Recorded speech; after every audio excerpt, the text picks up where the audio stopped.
Have you ever experienced a betrayal that completely changed your life?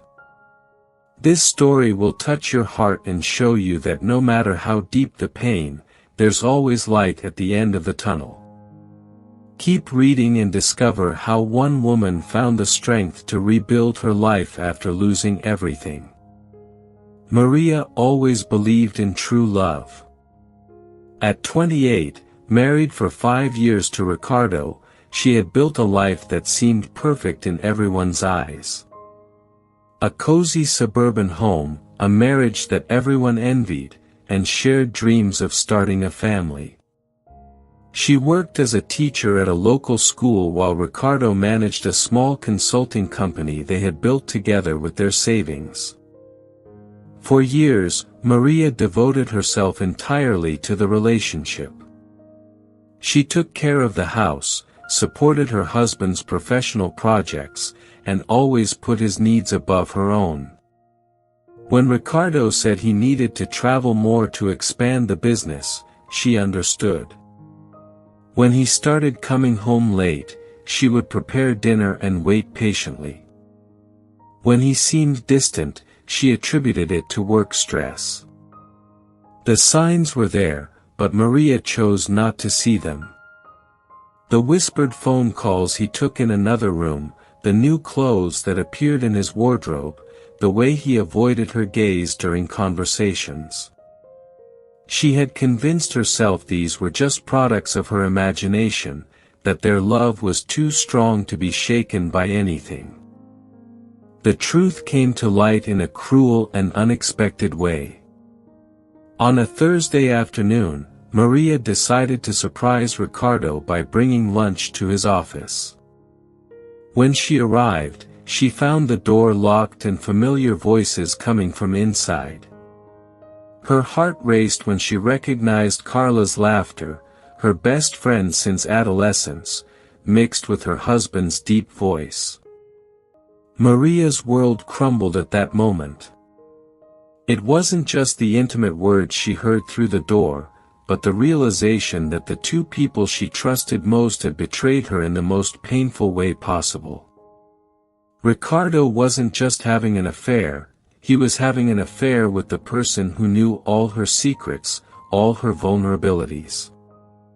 When she finally confronted them both, the lies continued. Ricardo tried to minimize the situation, saying it happened without meaning to, and that it didn't mean anything. Carla, meanwhile, avoided her gaze and mumbled empty apologies. But Maria was no longer the naive woman she had been before. She could see the truth in their faces. This had been going on for a long time. What came next was even more devastating. Ricardo hadn't just been betraying her emotionally, but financially as well. He had withdrawn all of the couple's savings, money she had contributed with her teacher's salary for years, and invested it in a new business with Carla. Their joint accounts were empty, and he had even used her name to take out loans without her knowledge.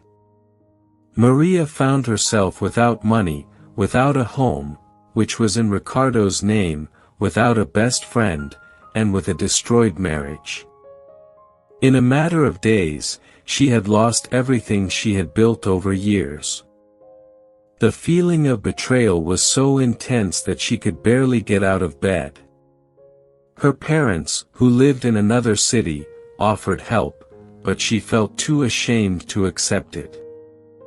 For weeks, Maria lived in a small rented apartment, sustained only by her teacher's salary. The nights were the worst, when silence amplified her thoughts and she questioned how she had been so blind. She reviewed every moment of the past months, looking for signs she should have noticed, blaming herself for trusting too much. But something began to change when Maria found some old letters she had written to herself as a teenager. In them, she talked about her dreams of traveling, writing a book, learning new languages, dreams she had abandoned to dedicate herself to marriage. Reading those words was like reconnecting with a version of herself she had forgotten existed. Slowly, Maria began to rebuild her life. She enrolled in a specialization course she had always wanted to take, started attending dance classes, and rediscovered passions she had set aside. Each small step was a victory against the pain that Ricardo and Carla had caused. The healing process wasn't linear. There were days when she still cried, moments when anger consumed her, and nights when loneliness seemed unbearable. But Maria learned that healing doesn't mean forgetting the pain, but rather transforming it into strength. She sought psychological help, surrounded herself with people genuinely concerned about her well-being, and gradually rebuilt her self-esteem. Today, 2 years later, Maria is a completely different woman. She managed to establish herself financially, made new true friends, and most importantly, learned to trust herself again. Although the betrayal was devastating, she now understands that it was also an opportunity to discover her own strength and independence. Did this story move you? Do you know someone who went through a similar situation? Share in the comments your experience or words of support for those going through difficult times. Remember, no matter how dark the night seems, dawn always comes. Click like if this story touched your heart and could help other people who need to hear that it's possible to start over.